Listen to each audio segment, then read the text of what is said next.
할렐루야. 오늘도 하나님을 사랑하고 경외하며 기쁨으로 예배하는 성도들에게 하나님의 크신 은혜와 평강이 함께 하시기를 축원합니다. 봄이 되어서 저는 참 좋습니다. 여러분은 봄을 좋아하시는지 모르겠습니다. 봄에 좋은 이유는 얼었던 땅이 녹고 또 씨앗이 싹트고 푸릇푸릇한 생명력이 가득하기 때문입니다. 또한 주님의 부활이 있는 계절이 봄이어서 저는 봄을 참 좋아합니다. 봄을 묵상하던 가운데 작년 우리 교회 모습을 생각을 해보다가 사진을 찾아보았습니다. 이제 우리 화단이 이렇게 변화될 텐데요. 우리 교회 은혜의 숲, 교회 이름 그대로, 해림교회 이름 그대로 꽃들이 가득합니다. 이 꽃만 봐도 참 얼마나 행복하고 감사한지 모릅니다. 우리 화단에 이제 막 싹이 돋고 있고 땅이 이제 녹고 씨앗들이 움트고 있는데 이제 곧 이런 아름다운 꽃들이 우리 성전 주변에 가득하게 될 겁니다. 꽃만 봐도 좋으시죠? 네. 자연은 참 신비합니다. 겨울이 끝날 것 같지 않던 그런 겨울을 우리가 지나는데 어느덧 봄이 와서 봄바람이 불어옵니다. 지난주에 꽃샘추위가 있어서 좀 춥기도 했지만 이제 완연한 봄이 올 것입니다. 우리 이 세상을 보면 여전히 한겨울같이 꽁꽁 얼어붙은 부분들이 있는데요, 하나님께서 이 시간 예배와 말씀을 통해서 여러분의 심령에 따스한 봄의 은혜를 주시기를 축원합니다. 성경을 한 단어로 요약을 하면 어떤 말로 요약할 수 있을까요? 한번 따라해 보실까요? 바실레이아. 네, 자막에 나와 있지 않고요, 아마 여러분이 이해하실 것 같아요. 바실레이아, 성경의 언어죠. 신약 성경의 언어 헬라어인데요, 하나님의 나라라는 뜻입니다. 하나님의 나라 또는 천국, 영어로는 Kingdom of God, 또 Reign of God 이렇게 얘기를 합니다. 성경 전체를 한 단어로 요약하면 바로 명징하게 하나님의 나라입니다. 여러분, 하나님의 나라가 어떤 나라일까요? 오늘 말씀을 통해 우리가 같이 나누겠지만 하나님의 나라는 두 가지 개념을 같이 이해해야 합니다. 하나는 공간적 개념이고 하나는 통치적 개념입니다. 우리가 예수님을 영접을 합니다. 우리의 죄를 회개하고 예수 그리스도를 나의 주님과 그리스도로 영접을 할 때 주님이 주신 십자가의 은혜로 죄사함을 받습니다. 주님께서 십자가에서 단 한 번의 완전한 희생제물이 되셔서 우리의 모든 죄를 용서해 주셔서 구속과 대속의 축복을 주시죠. 그때 우리 안에 무엇이 임합니까? 하나님의 나라가 임하는 겁니다. 예수님을 영접하고 하나님을 믿고 살아가는 사람들은 그 자체가 하나님의 나라입니다. 가정이 하나님을 경외하면 그 가정이 공간 개념으로 하나님의 나라이고 통치 개념으로 하나님이 통치하시기 때문에 하나님의 나라입니다. 우리가 한 주 동안 흩어져 살아가죠. 여러분이 서 있는 직장, 일터, 그 자리가, 여러분이 서 있는 곳이 하나님의 나라입니다. 바실레이아입니다. 주일에 우리가 공동 예배로 모이죠. 하나님 나라가 어떻게 됐어요? 확장됐습니다. 우리 혼자였는데 가정에서 우리 교회로 확장된 겁니다. 이것이 예수님이 이 땅에 오신 이유입니다. 주님께서 우리가 지난주 나눈 말씀처럼 많은 기적을 행하시고 문둥병장을 치료하시고 눈을 뜨게 하시고 놀라운 축복의 기적들, 오병이어들을 하셨지만 오신 이유가 그것이 아니에요. 하나님의 나라를 확장하시기 위해서 오신 겁니다. 주님이 오심으로 이미 하나님의 나라는 시작되었고요, 지금도 그 나라가 성장하고 확장되고 있고, 우리를 구원해 주신 이유, 우리를 이렇게 교회로 부르신 이유가 뭐예요? 하나님 나라 그 복음을 위해 일하라고 부르신 겁니다. 아멘이시죠? 성경을 보실 때 이 중심을 가지고 꼭 보아야 합니다. 우리가 예수님을 믿고 우리가 이 땅을 떠날 때 죽으면 우리의 육신은 흙으로 돌아가지만 우리의 영혼은 영원한 천국에 갑니다. 공간적 개념의 하나님입니다. 예수님께서 직접 약속해 주셨죠. 그 나라를 주님이 준비해 주신다고. 그래서 우리는 천국에 확실한 믿음을 가집니다. 그러나 그 천국을 예수 믿는 이 땅에서부터 우리는 누려야 합니다. 그래서 바실레이아, 하나님이 임하시는 통치, 그것을 누리며 살아가야 하는 것이죠. 마가복음 4장에 보면 오늘 우리가 읽는 말씀인데요, 하나님 나라에 대한 비유가 가득 들어 있습니다. 그러면 하나님 나라가 어떤 나라인가? 우리를 하나님 나라 운동을 위해 불러주셨다면 하나님 나라가 어떤 나라인지 알아야 일을 할 것 아니겠습니까? 마가복음 4장은 그런 의미에서 매우 중요합니다. 하나님 나라의 비유들이 많이 들어있기 때문에 그렇습니다. 오늘 우리가 잘 아는 말씀 씨 뿌리는 자의 비유의 말씀인데요, 우리 1절 2절이 이렇게 시작됩니다. 같이 읽겠습니다. 예수께서 다시 바닷가에서 가르치시니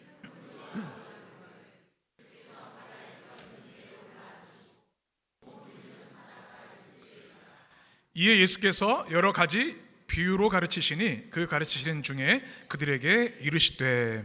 아멘. 예수님께서 지금 어디서 가르치시고 계세요? 바닷가에 배에 타셨어요. 아마 바닷가에 근접한 배이겠죠. 그래서 선상 비유라고 오늘 말씀을 말하기도 합니다. 많은 사람들은 어디 있습니까? 배와 가까이 있는 바닷가 육지에 있습니다. 주님이 배에서 걸터 앉으셔서 말씀하시기 시작하고 사람들이 많이 모여서 주님의 말씀을 들으시는데요, 중요한 것은 뭔가 하면 가르치시는 방법입니다. 무엇으로 가르치셨죠? 성경에 보니까 비유로 가르치셨다. 이런 비유를 잘 아시죠? 예수님은 이 복음서에 보면 비유의 달인이라 하실 정도로 강력한 비유의 말씀을 하시는데요, 사전적 의미를 보면 어떤 사물이나 현상을 그와 비슷한 다른 사물이나 현상에 빗대어 표현하는 겁니다. 성경에서는 파라볼레라는 뜻인데요, 어떤 개념을 이야기해서 옆에다 무엇을 갖다 놓는 겁니다. 쉽고 재미있고 강력한 이해를 주는 표현 방법이 비유입니다. 패러블, 영어로는 그렇게 얘기를 하죠. 하나님 나라가 광범위하고 어려운데요, 이것을 너무나 재미있고 쉽고 우리 마음에 새겨지도록 강력하게 주신 말씀이 비유의 말씀이라는 겁니다. 무슨 비유의 말씀이에요? 오늘의 설교가 씨 뿌리는 자의 비유인데요, 3절 이렇게 말씀합니다. 같이 읽겠습니다. 들으라, 씨를 뿌리는 자가 뿌리러 나가서. 아멘. 주님께서 말씀을 시작하시는데 이렇게 시작합니다. 한번 따라해 보실까요? 들으라. 아쿠에네라고 하는 헬라어인데요, 그 배 위에서 많은 사람들을 향해서 주의를 환기시키고 집중시키는 겁니다. 강력한 명령의 말씀입니다. 너무나 중요한 하나님 나라의 비밀이 담긴 말씀이기 때문에 귀를 열고 집중해서 들어라 말씀하는 거죠. 여러분도 그런 자세로 말씀 들으시기를 축원합니다. 그리고 등장하는 사람이 누굽니까? 씨 뿌리는 자. 그림을 한번 보시죠. 우리 씨 뿌리는 자는 우리가 너무나 잘 알고 있는데, 한번 자세히 보시면 우리 반 고흐의 그림이기도 하고 많은 화가들이 있습니다. 첫 번째 사진을 한번 다시 한번 좀 보여주실까요? 네, 보면 오늘 나오는 4가지 밭이 다 되어 있습니다. 이 팔레스타인의 밭의 형태를 좀 기억하시고 말씀을 들으시면 이해가 좋습니다. 이 씨 뿌리는 자가 씨를 이렇게 뿌리는 장면이 나옵니다. 그리고 예수님을 이제 우리 씨 뿌리는 자로 우리가 성화로 그린 그림들도 있지요. 오늘 말씀 우리가 누가복음 4장에 보면 예수님께서 2가지 파트로 나눠져 있습니다. 하나는 오늘 말씀 읽은 9절까지의 말씀은 예수님께서 직접 이 씨 뿌리는 자의 비유에 대해 말씀해 주셨고요, 놀랍게도 10절부터는 이 비유의 의미가 무엇인지 정답, 비유의 해설을 기록해 주셨습니다. 복음서에 보면 모든 비유가 해석이 있는 것은 아닌데요, 이 말씀은 아주 특별합니다. 그런데 이 두 말씀에는 초점이 다릅니다. 우리가 먼저 나눌 씨 뿌린 자의 비유의 중심은 어디일까요? 씨 뿌리는 사람에 집중되어 있습니다. 그리고 주님이 이 말씀에 대해서 제자들에게 해설해 주실 때 해설에는 어디에 관점이 있을까요? 내 밭에 집중되어 있습니다. 여러분 이 기본 구조를 기억하시고 말씀을 따라오시면 은혜롭게 이해하실 줄 믿습니다. 오늘 먼저 씨를 뿌리는 자가 씨를 뿌렸는데 4종류의 밭에 떨어집니다. 첫 번째, 어떤 밭입니까? 어디에? 길가에 떨어진 씨앗입니다. 우리 4절을 같이 읽습니다. 뿌릴새 더러는 길가에 떨어짐에 새들이 와서 먹어버렸고. 아멘. 여러분, 씨 뿌리는 자가 어디다 씨를 뿌렸어요? 이런 생각을 하실 거예요. 목사님, 이 씨 뿌리는 자 농부 바보 아닙니까? 왜 씨를 밭에다 뿌려야지 길가에 뿌리죠? 그런 생각이 안 드세요? 아까 보신 그림을 한번 떠올려 보시면 우리나라하고 팔레스타인, 이스라엘의 그 땅은요 완전히 다릅니다. 우리나라 땅은 얼마나 좋은지 몰라요. 옥토입니다. 웬만하면 농사가 다 잘 돼요. 근데 이스라엘 땅은요 대부분이 석회석으로 돼 있어서 땅이 아주 박토입니다. 아주 척박합니다. 그래서 사람들이 씨를 뿌려도 여러 가지 이 환경이 안 좋으니까 씨가 열매 맺기가 어려워요. 길가는 뭘까요? 그러면 길가. 아니 밭에 왜 길가가 있지? 이걸 농로로 보시면 됩니다. 농사하시는 분들이 다니는 길이 있으면 땅을 밟잖아요, 계속. 그럼 어떻게 되죠? 딱딱해집니다. 일반 사람들도 다니고 농사 짓는 사람들도 다니고 하다 보니까 길이 딱딱해졌어요. 이 콘크리트처럼. 씨를 그곳에 떨어진 겁니다, 씨가. 그리고 이 길가는 밭의 경계라고 볼 수 있습니다. 어떻게 됐습니까? 이 땅이 딱딱하니까 씨가 뿌리를 내리지 못하고 뭐가 왔어요? 새가 와서 먹어버렸어요. 실패입니다. 이 씨 뿌린 자 1차전 실패. 두 번째는 뭐예요? 어디에 뿌려진 씨앗? 돌밭에 뿌려진 씨앗입니다. 5절 6절 같이 읽겠습니다.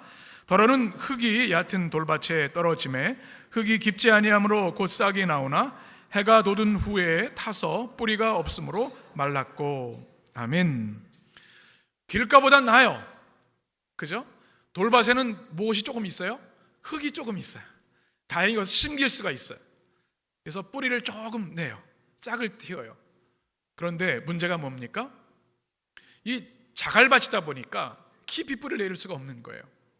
그래서 햇빛이 쨍쨍 내려질 때 다 타버리고 마는 겁니다.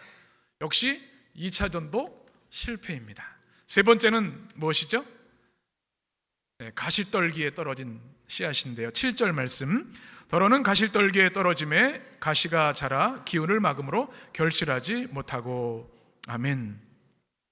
여러분 가시떨기 잘 아시죠? 우리가 덤불, 관목이라고 얘기도 하고 엉겅퀴라고 얘기를 합니다. 비교적 앞보단 나아요. 길가보단 나아요. 그리고 돌밭보단 나아요. 왜냐하면 흙이 충분히 있어요. 그래서 씨앗이 심겨져서 뿌리를 내리고 싹을 틔우고 자라긴 합니다. 어느 정도. 그런데 뭐가 막 방해를 해요? 가시덤불이 꽉 누르고 있어서 더 이상 자랄 수 없어요. 결국 열매를 맺지 못합니다. 성공입니까? 실패입니까? 실패입니다. 마지막 네 번째 무엇입니까? 좋은 땅에 떨어진 씨앗. 8절 같이 읽습니다. 더러는 좋은 땅에 떨어짐에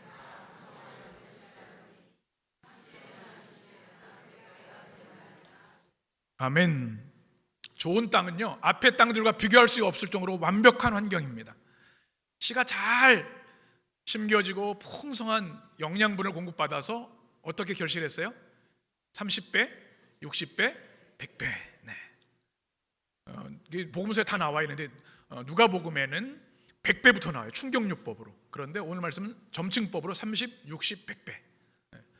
세 번 실패했는데 세 번 강조하면서 30배, 60배, 100배가 큰 열매를 맺었다. 주님이 말씀해 주십니다. 이게 도대체 무슨 말씀일까요? 왜 주님께서 이 씨 뿌리는 자의 비유 네 가지 이 밭의 형태에 대해서 말씀을 하실까요? 이 말씀은 두 가지 의미를 가지고 있습니다. 한번 따라해 보실까요? 실패와 장애물을 두려워하지 말라. 무엇을 두려워하지 말라고요? 네, 중요한 말씀이죠. 여기서 씨 뿌리는 자는 누구일까요? 씨는 이제 해설해 보면 알죠? 말씀입니다. 말씀을 전하는 자, 그러니까 설교자, 전도자, 그리고 예수 그리스도의 십자가 복음으로 구원받은 모든 그리스도인들, 복음을 전해야 되는 사람들, 이들이 누굽니까? 씨 뿌리는 자입니다. 그러니까 우리가 씨 뿌리는 자예요. 주님의 제자들이 씨 뿌리는 자. 그런데 여러분, 씨 뿌리는 게, 복음을 전하는 게, 말씀을 전하는 게 쉬워요, 어려워요? 어려워요. 쉽지 않아요. 성령께서 놀라운 역사로 쉽게 하시기도 하지만 때로 어려울 때가 많이 있어요. 그래서 오늘 말씀 보면 중요한 메시지가 이겁니다. 4번 파종이 됐는데 몇 번 실패했어요? 3번. 그러면 4분의 3 실패입니다. 퍼센테이지로 하면 75% 실패해요. 반도 성공하지 못했어요. 그러면 어떻게 된 거예요? 이 씨 뿌리는 자는 실패한 겁니까? 그렇게 보이죠. 여러분, 예수님을 한번 생각해 보세요. 예수님께서 많은 기적과 말씀으로 많은 사람들이 추종했지만 주님의 열매를 한번 보면 놀라운 점이 있습니다. 많은 사람들이 자기의 이익, 자기의 유익이 있으면 주님을 추종했지만 주님에 대한 미움이 생기고 자기 이해에 문제가 생기면 주님께 도를 들었습니다. 예수님께서 그 고향에 가셨을 때 얼마나 박대를 받으셨습니까? 예수님 특별히 미친 자라 얘기까지 하셨고요. 예수님을 낭떠러지 끝까지 가서 밀어버리려고 했어요. 주님이 어떻게 보면 실패하신 것 같아요. 하나님이 인간의 몸을 입고 오셔서 복음 전도, 하나님 나라의 말씀을 위해 씨앗을 뿌리시는데 이런 어려움과 장애물들이 많이 있으셨다는 거죠. 예수님 제자들은 어떻습니까? 예수님의 12제자 중에 사도 요한계시록 기록한 사도 요한 빼고는 다 순교했습니다. 세상의 눈으로 보면 다 실패한 것 같아요. 그렇게 인생을 주님께 바쳐서 헌신했는데 말이죠. 우리 전도팀에서 전도를 열심히 하고 헌신해서 얼마나 감사한지 몰라요. 어제 같이 우리 식사하고 이제 새로운 사역의 이제 준비 과정을 가졌는데요. 너무나 수고가 많고 헌신이 많으세요. 그런데 때로 씨앗을 뿌리지만 열매가 잘 보이지 않을 때가 있어요. 그런데 성경에 보니까, 예수님 말씀 보니까 당연한 거라는 말씀이에요. 세상이 그렇게 완악하다는 이야기이죠. 때로는 배척받기도 하고 공격을 받기도 하는 것이 복음 전도의 현실입니다. 여러분, 이 씨 뿌린 자가 설교자이기도 한데요, 목회자인 저를 생각을 해보면 이런 생각을 합니다.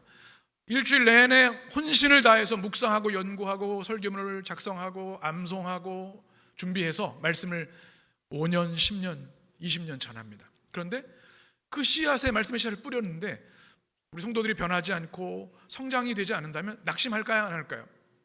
네, 낙심하겠죠. 또 목회 현장들이 쉽지가 않습니다.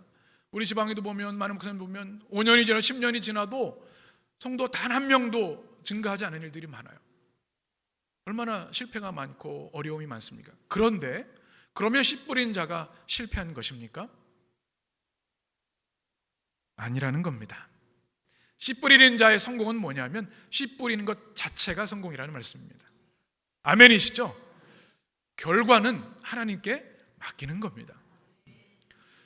목회를 열심히 하는 저희 아버님도 목회를 하셨지만 우리 많은 성도, 저는 어렵게 목회하는 목사님들을 너무너무 존경하고 사랑합니다.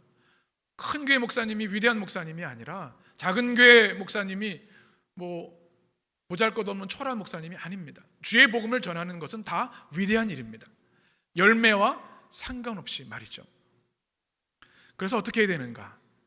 오늘 이 씨 뿌리는 자는요, 이것이 길가에 떨어져도 돌밭에 떨어져도 가시덤불에 떨어져도 좋은 땅에 떨어져도 초연하게 담대하게 그냥 씨앗을 뿌리는 겁니다. 그것이면 주님이 인정해 주시고 주님께서 역사해 주신다는 사실입니다. 두 번째 메시지는 뭔가 하면 결국은 하나님께서 한번 따라해 보실까요? 풍성한 열매를 주신다는 말씀입니다. 말씀드린 대로 4분의 3이 실패해요. 낙심이 될 거예요. 길가, 또 돌밭, 가시덤불, 가시떨기 다 실패했어요. 얼마나 낙심이 되겠습니까? 그런데 놀라운 반전이 있습니다. 좋은 땅 4분의 1, 25%가 결실을 맺었는데 어떻게 맺었어요? 30배, 60배, 100배. 지난 3번의 실패를 완전히 만회하고도 남을 정도로 압도적인 풍성함을 주님이 이루었다고 하는 것을 말씀해주고 있는 것입니다. 예수님이 그러세요. 세상의 눈으로 보면 실패자예요. 말구에 태어나신 분이 어디 있어요? 네? 학력도 없어요. 학교를 다니신 적이 없어요. 가문도 자랑할 게 없고요. 그리고 제자들이 이렇게 주님을 추종하더니 많은 무리들이 치료받고 사모하더니 주님께 십자가에 못 박아라고 외칩니다. 제자들도 떠나갑니다. 십자가에서 처참하게 죽으셔요. 실패처럼 보입니다. 그런데 결국 어떻게 됐습니까? 주님은 사흘 만에 부활하시고 승천하시고 온 우주 만물의 통치자가 되시고 그리스도를 믿는 모든 이들에게 구원자가 되셨죠. 지금도 온 세계 수많은 사람들이 생명을 걸고 그리스도를 따르고 주님을 믿고 살아갑니다. 압도적인 열매를 주님이 맺으신 거죠. 우리들도 마찬가지입니다. 우리가 주님의 일을 한다고 열심히 하지만 실패할 때가 있어요. 열매가 안 보여요.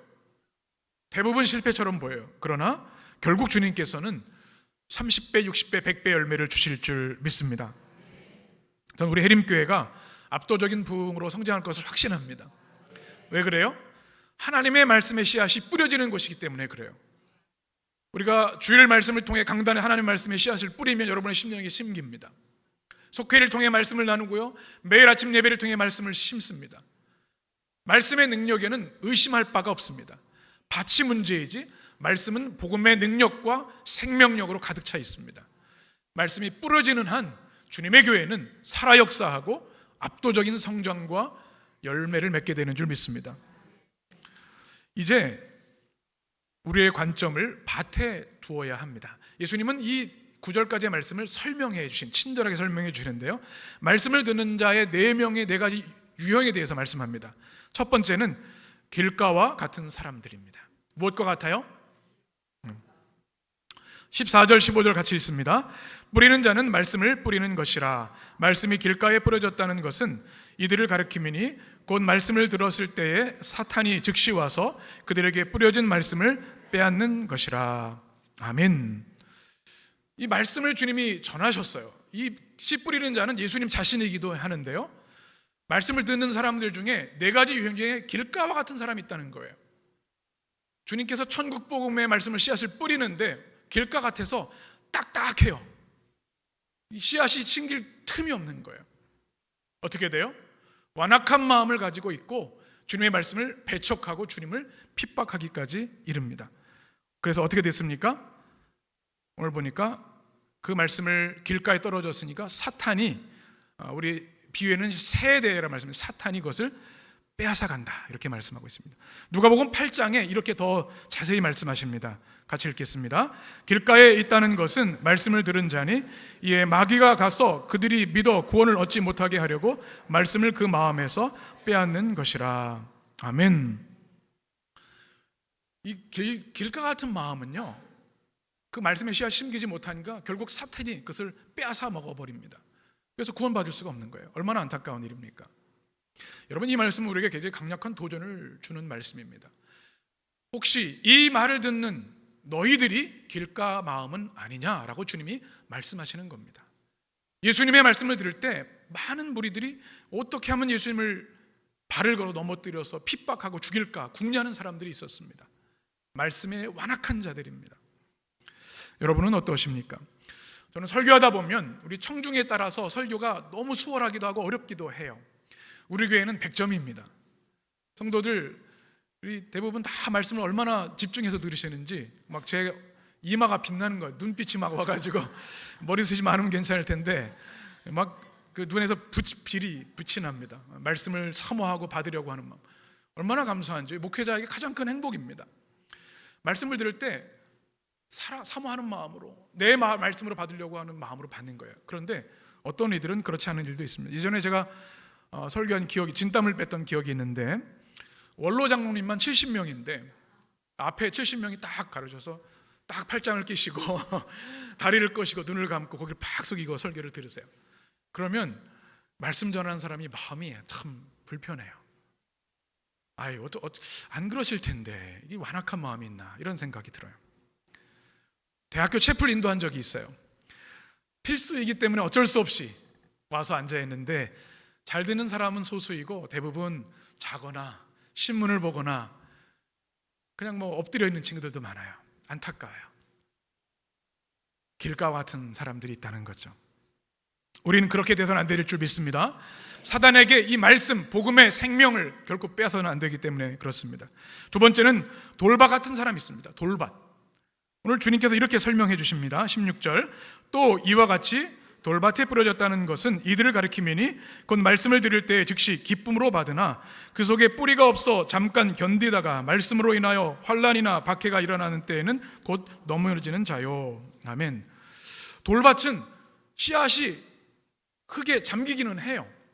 그래서 말씀을 들을 때 어떻게 해요? 기쁨으로 받으나 라고 성경이 말씀하고 있습니다. 그런데 이 자갈이 많으니까 뿌리가 깊이 못 내리는 거예요.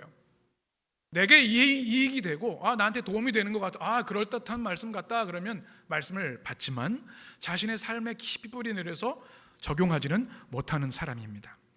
그리고 환난이 오면, 어려움이 오면 넘어지고 마는 사람들이 많다는 거죠. 누가복음 8장에 보면 이것을 더 자세히 설명해 주고 있는데요, 13절 같이 읽겠습니다. 바위 위에 있다는 것은 말씀을 들을 때에 기쁨으로 받으나 뿌리가 없어 잠깐 믿다가 시련을 당할 때 배반하는 자요. 아멘. 네. 바위, 돌짝반이 바위라고 설명을 했죠. 기쁨으로 말씀을 들어요.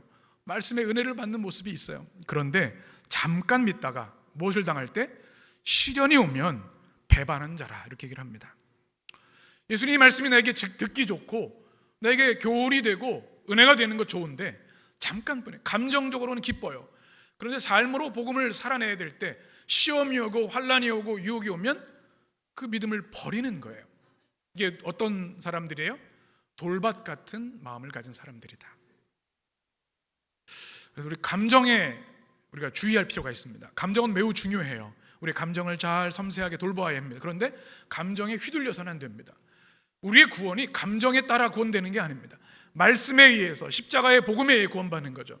이런 분들이 계세요. 구원받았습니까? 물으시면 이단들이 그렇게 얘기할 때가 많이 있어요. 언제 며칠 받았냐고 하면 제가 교회 20년 다니고 권사인데요, 어제는 구원받은 것 같았는데 오늘은 구원받은 것 같지 않아. 이러면 안 되는 거예요. 감정의 구원이 결정되는 게 아니에요. 우리가 세례받을 때 또 복음을 영접할 때 했던 그 믿음, 말씀에 근거하는 거죠. 그래서 감정이 중요하기는 하지만 감정에 따라 우리 신앙생활이 이리저리 요동해서는 안 되는 겁니다. 오늘 나 교회 갈 기분이 아니야.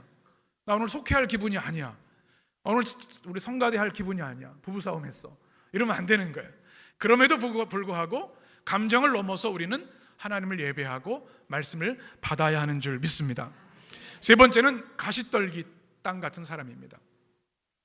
18절, 또 어떤 이는 가시떨기에 뿌려진 자니 이들은 말씀을 듣기는 하되 세상의 염려와 재물의 유혹과 기타 욕심이 들어와. 아멘. 가시떨기는 어떤 사람이에요? 상황이 좋죠? 땅도 있고 또 뭐 새가 쪄지도 않고 햇빛이 태워버리지도 않아요. 그래서 말씀을 듣기를 기쁨으로 듣습니다. 그리고 말씀을 받아들여서 어느 정도 성장을 하는데 가시떨기가 방해를 하죠. 가시떨기가 무엇입니까? 세상의 염려, 재물의 유혹, 기타 욕심이라 얘기를 합니다. 이생의 자랑, 육신의 정욕, 안목의 정욕을 말하는 거죠. 교회 다니는 게 좋아요. 뭐 예수님 말씀 듣고 또 교제도 있고 좋아요. 그런데 뭔가 나에게 어려움이 오거나 또 방해가 오거나 유혹이 있으면 금방 넘어지는 겁니다. 하나님 나라의 가치가 우리 마음속에 깊이 뿌리 내려야 되는데 세상의 것이 더 좋은 거예요. 욕심이나 탐욕이 더 있는 거죠. 이런 계산을 합니다. 주일날 내가 3시간 더 일하면 얼마 더 벌을 수 있을 텐데, 하나님이 명하시고 구별하셔서 주일을 성수하러 명하셨는데 나의 계산 때문에 어느 정도 정당하다, 나 지금 3개월 동안은 내가 장사를 더 해야 되겠어, 예배 시간에. 그런 마음을 갖는 것, 그게 가시덤불이 우리를 억누르는 겁니다. 주일에 이런저런 약속들이 많잖아요. 뭐 이렇게 많은지 몰라요. 뭐 친구, 동창, 예배 드리는 시간 하나님 앞에 나가야 되는데 그런 유혹들이 있고 또 욕심들이 있으면 그걸 포기하고 마는 거예요. 결국 열매를 맺지 못하는 것, 이걸 우리는 꼭 기억해야 될 줄 믿습니다. 네 번째는 좋은 땅입니다. 20절 말씀 같이 읽습니다. 좋은 땅에 뿌려졌다는 것은 곧 말씀을 듣고 받아 30배나 60배나 100배의 결실을 하는 자니라. 아멘. 땅이 좋아서 그냥 씨가 뿌려지는 대로 열매를 맺어요. 그냥 10배도 아니라 30배, 60배, 100배니까 얼마나 신나는 일입니까? 우리 성도들은 다 좋은 땅의 성도들 되시기를 축복합니다. 오늘 씨 뿌리는 비유를 통해 주님 주시는 명확한 2가지 말씀이 있습니다. 첫 번째는 말씀의 씨앗을 뿌리는 자가 되라는 겁니다. 어떤 사람이 되라고요? 예수님이 하신 사역, 성경의 핵심이 하나님 나라라고 말씀을 드렸습니다. 그를 위해서는 하나님 나라를 위해 일하는 일꾼들이 필요한데 우리를 하나님 나라의 일꾼들로 부르셨습니다. 우리를 구원하신 이유는 우리의 구원을 누리고 감격할 뿐만 아니라 그 구원의 은혜를 확장하기 위해서 우리를 부르신 것이죠. 그래서 우리는 말씀을 뿌리는 자가, 말씀의 씨앗을 뿌리는 자가 되어야 하는 겁니다. 우리의 정체성으로 가지라고 하는 말씀이에요. 너희들이 말씀을 뿌리는 자들이다. 이 말씀을 꼭 기억하시기 바랍니다. 여러분, 어떻게 말씀을 뿌리실 수 있을까요? 먼저 여러분의 심령의 말씀의 씨앗을 뿌리셔야 합니다. 우리의 마음은 무엇을 심느냐에 따라서 전혀 다른 열매를 맺습니다. 욕심과 시기와 두려움을 심으면 그것이 열매를 맺습니다. 또 세상의 가치, 탐욕, 유혹을 심으면 그것에 휩쓸려 다녀요. 열매가 그럴 수밖에 없는 거예요. 뿌린 대로 나오는 거니까요. 그래서 하나님의 말씀, 주님의 복음, 생명 있는 하나님의 말씀의 씨앗을 우리의 심령에 뿌려야 돼요. 말씀을 잘 듣고 말씀을 읽고 말씀 안에 살아가야 되는 겁니다. 또 말씀의 씨앗을 여러분의 가정에 뿌리셔야 합니다. 자녀들에게 뿌리셔야 하고요, 일터에 뿌리셔야 합니다. 그것을 씨를 들고 다니며 뿌리라는 얘기가 아니에요. 말씀의 씨앗을 갖고 기도하는 겁니다. 하나님, 우리 엄마, 우리 아버지 말씀의 씨앗을 그 마음에 심겨주십시오. 우리 직장에 누구 김대리, 하나님 그가 지금 어려운 가운데 이 어려울 때 주님 만나게 해주십시오. 말씀의 씨앗이 그 심령에 뿌리게 해주십시오. 그렇게 기도할 때 하나님께서 우리 안에 30배, 60배, 100배 열매를 맺어주실 줄 믿습니다. 말씀 파종에 3가지 자세가 있습니다. 첫 번째, 실망하지 말 것. 그렇죠? 왜 그래요? 예수님도 많이 실패하셨잖아요. 길가, 돌밭, 가시떨기 다 75%가 실패해요. 그것 때문에 실망하지 말라는 말씀이에요. 두 번째는 뭡니까? 담대하라. 이것이 씨앗을 맺든 열매를 맺든 상관하지 말고 꾸준하게 묵묵히 씨앗을 뿌리는 게 중요합니다. 그리고 가장 중요한 건 뭐예요? 포기하지 않는 것. 누가 좋아요? 포기하면 사단이 좋아하는 겁니다. 씨앗의 열매에 신경 쓰지 말고 계속 뿌리는 거예요. 실패하더라도 열매가 보이지 않아도 포기하지 않고 하면 주님께서 열매 맺게 하시는 줄 믿습니다. 이제 다음 주에 우리가 그 말씀의 위대한 비밀에 대해서 또 말씀을 나눌 텐데, 하나님 말씀을 심는 것은 가장 위대한 일입니다. 그러나 어려운 일이기도 합니다. 그래서 우리는 기도하며 합심해서 감당해야 하고 결코 낙심하지 않고 멈추지 말고 열심으로 해야 합니다. 씨앗을 뿌렸지만 열매 없다고 인해서 실망하지 말아라, 낙심하지 말아라. 그저 믿음으로 말씀을 뿌려라. 여러분의 주님의 말씀에 아멘이 되시기를 축원합니다. 두 번째 주시는 말씀은 옥토의 성도가 되라는 말씀입니다. 좋은 땅, 옥토의 성도가 되라는 겁니다. 여러분, 네 밭 중에 어떤 밭이신 것 같아요? 여러분요, 큰 소리 하지 마시고 속으로만 길가 한번 손 들어보지 마시고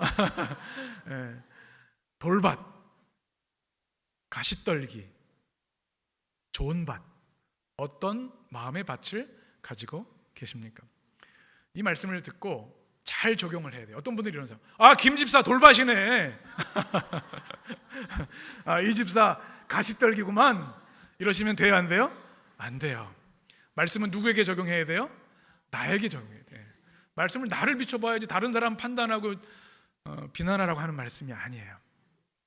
여러분 스스로 말씀에 비추어 여러분 스스로를 정직하게 보시기 바랍니다. 그리고 사순절기에 하나님, 제 마음밭이 변화되기를 원합니다. 기도하시기를 바랍니다.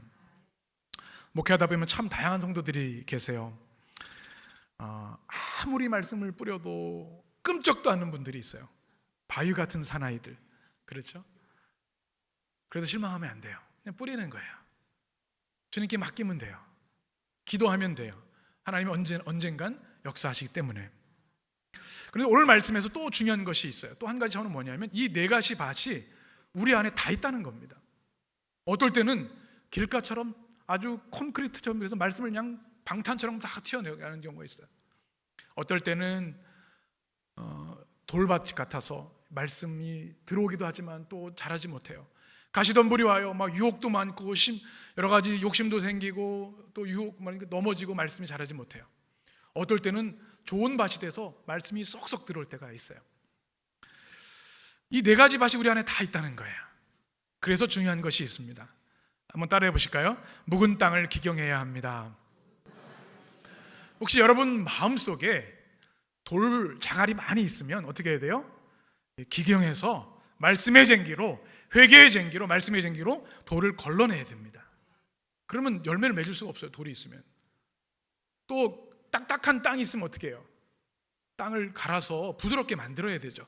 가시떨기들 다 걷어내야 돼요. 그래야 열매를 맺으니까요. 호세아 10장의 말씀을 같이 읽겠습니다. 너희가 자기를 위하여 공의를 심고 인애를 거두라. 너희 묵은 땅을 기경하라. 지금이 곧 여호와를 찾을 때니 마침내 여호와께서 오사 공의를 비처럼 너희에게 내리시리라. 아멘. 사랑하는 여러분, 사순절기에 회개의 쟁기로 여러분의 묵은 땅을 기경하게 되시기를 축원합니다. 또 하나 중요한 것은 좋은 마음으로 말씀을 받아야 한다는 겁니다. 지금 우리 한 140명 이렇게 예배를 드려도요, 다 달라요. 말씀을 들을 때 어떻죠? 말씀을 들을 때 다른 생각 때문에 또는 어떤 감정 때문에 말씀을 잘 못 받을 때가 있는데, 말씀을 받을 때는 반드시 좋은 마음으로 말씀을 받아야 합니다. 저 말씀 나 들으라고 하신 말씀이네 목사님, 이러면 안 돼요. 나쁜 마음이에요. 그러면 열매를 맺을 수가 없어요. 담임 목사가 왜 그렇게 하겠습니까? 누가복음 8장에 보면 아주 자세히 설명해 주고 있습니다. 좋은 땅에 있다는 것은 착하고 좋은 마음으로 말씀을 듣고 지키어 인내로 결실하는 자니라. 아멘. 말씀을 기경할 뿐만 아니라 좋은 마음으로 말씀을 받아야 합니다. 여러분, 가장 좋은 그리스도인은 어떤 사람일까요? 신학이 뛰어나고 성경을 전체 다 암송하는 사람일까요? 저는 가장 좋은 크리스찬은 착한 사람이라고 생각합니다. 한번 따라해 보실까요? 착한 사람이 됩시다. 옆에 있는 분에게 시작. 착한 사람이 됩시다. 갱생원 구호는 아니고요. 착한 마음이 되어야 전도가 되는 겁니다. 그리고 주의 복음이 우리 안에 심겨지면 착할 수밖에 없어요. 주님의 통치를 받는데, 주님이 왕이신데 우리가 어떻게 범법하며 살겠습니까? 여러분, 교회에 올 때 착한 마음으로 오시기 바랍니다. 말씀을 들을 때 착한 마음으로 말씀을 잘 받으셔야 돼요. 나를 위해 주신 말씀이구나, 지금 나한테 꼭 필요한 말씀이구나. 그리고 어떻게 해야 돼요? 말씀을 지키라고 말씀합니다. 여러분, 주님께서 생명의 말씀 복음의 씨앗을 주셨는데 마귀에게 뺏기면 안 되잖아요. 어떻게 해야 돼요? 생명을 걸고 지켜야 되는 거예요. 땅으로 품어야 뿌리를 내리고 자라고 열매를 맺죠. 여러분, 주님 주신 말씀의 씨앗을 꼭 지키시길 축원합니다. 어떻게 결실해요? 또 인내로 결실합니다. 인내 없이는 되는 게 없어요. 반드시 결실을 해야 돼요. 제가 축구를 좋아하는데 아무리 메시가 드리블을 잘하고 손흥민이 드리블을 잘해도 골을 못 넣으면 이길 수가 없어요. 골을 넣어야 돼요. 꼭. 우리 인생에도 주님 주신 말씀의 씨앗이 반드시 열매를 맺어야 된다는 거예요. 어떻게? 인내함으로 열매를 맺어야 된다. 오늘 말씀을 우리가 들었습니다. 오늘 말씀 여러분 마음속에 잘 새기셔서 하나님 나라의 일꾼이라는 사실을 꼭 기억하시기 바랍니다. 주님 주신 말씀의 씨앗을 뿌리는 자라고 하는 영광과 자긍심 있게 되길 원합니다. 그래서 실망하지 말고 낙심하지 말고 삶의 결과에 좌우되지 않고 믿음으로 담대하게 말씀의 씨앗을 뿌리시길 바랍니다. 여러분의 심령이 옥토가 되어져서 하나님께 주시는 그 말씀의 씨앗이 30배, 60배, 100배 열매 맺게 되기를 간절히 축원합니다. 기도하겠습니다.